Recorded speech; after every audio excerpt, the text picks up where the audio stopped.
हरे कृष्ण, राधे राधे, ओम नमः शिवाय। 24वां अध्याय। श्री कृष्ण जन्माष्टमी व्रत के महात्म्य में राजा मित्रजित का आख्यान।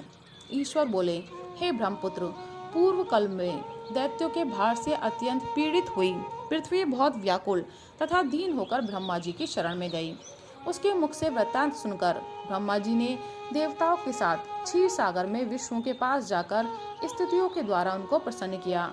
तब नारायण श्रीहरि सभी दिशाओं में प्रकट हुए और ब्रह्मा जी के मुख से संपूर्ण वृतांत सुनकर बोले, हे देवताओं, आप लोग मत डरे। मैं वसुदेव के द्वारा देवकी के गर्भ से अवतार लूंगा और पृथ्वी का संताप दूर करूंगा। सभी देवता लोग यादवों का रूप धारण करें।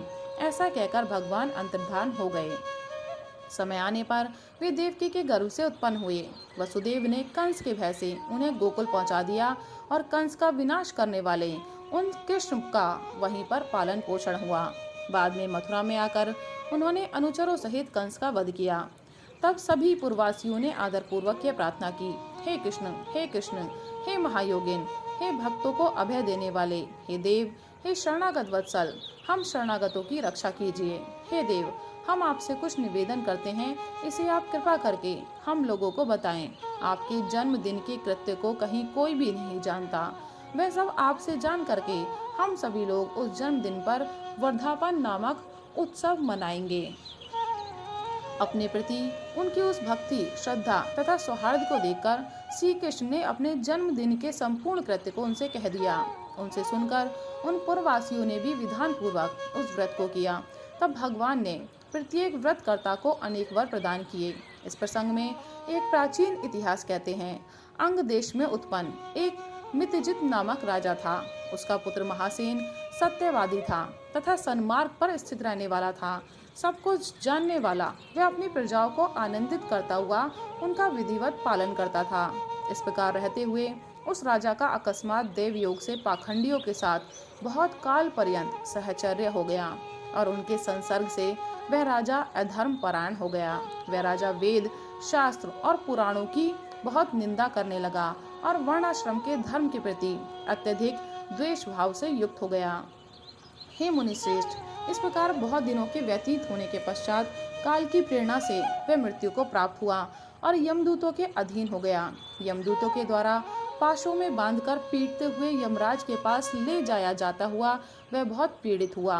दुष्टों की संगति के कारण उसे नरक में गिरा दिया गया और वहां बहुत समय तक उसने यातनाएं प्राप्त की। यातनाओं को भोगकर अपने पाप के शेष भाग से वह पिशाच योनि को प्राप्त हुआ। भूख तथा प्यास से व्याकुल वह भ्रमण करता हुआ मारवाड़ देश में आकर किसी वैश्य के देह में प्रवेश करके स्थित हो गया। वह उसी के साथ पुण्यदायिनी मथुरापुरी चला गया। वहां समीप के रक्षकों ने उस पिशाच को उसके गृह से निकाल दिया। तब वह पिशाच वन में तथा ऋषियों के आश्रमों में भ्रमण करने लगा। किसी समय दैव योग से श्री कृष्ण जन्माष्टमी के दिन व्रत करने वाले मुनियों तथा द्विजों के द्वारा महापूजा तथा नाम संकीर्तन आदि के साथ रात्रि जागरण किया जा रहा था। वहां पहुंचकर उसने विधिवत सब कुछ देखा और श्री हरि की कथा का श्रवण किया। इससे वह उसी क्षण पाप रहित, पवित्र और निर्मल मन वाला हो गया। वह यमदूतों से मुक्त हो गया और प्रेत देह छोड़कर विमान में आरूढ़ होकर दिव्य भोगों से युक्त हो विष्णु लोक पहुंच गया। इस प्रकार इस व्रत के प्रभाव से वह पिशाच योनि को प्राप्त राजा विष्णु सामीप्य को प्राप्त हुआ। तत्वदर्शी मुनियों ने पुराणों में इस शाश्वत तथा सार्वलौकिक व्रत का पूर्ण रूप से वर्णन किया है।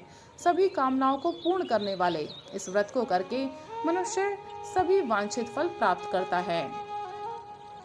इस प्रकार जो कृष्ण जन्माष्टमी के दिन इस शुभ व्रत को करता है वह इस लोक में अनेक प्रकार के सुखों को भोगकर शुभ कामनाओं को प्राप्त करता है।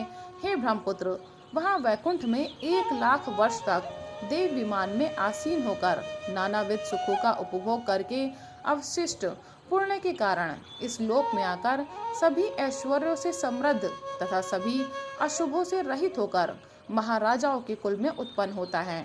वह कामदेव के समान रूप वाला होता है। जिस स्थान पर कृष्ण जन्मोत्सव की उत्सव विधि लिखी हो अथवा सभी सौंदर्य से युक्त श्री कृष्ण जन्म सामग्री किसी दूसरे को अर्पित की गई हो अथवा उत्सव पूर्वक अनुष्ठित व्रतों से विश्व सृष्टा श्री कृष्ण की पूजा की जाती हो। वहाँ शत्रुओं का भय कभी नहीं होता।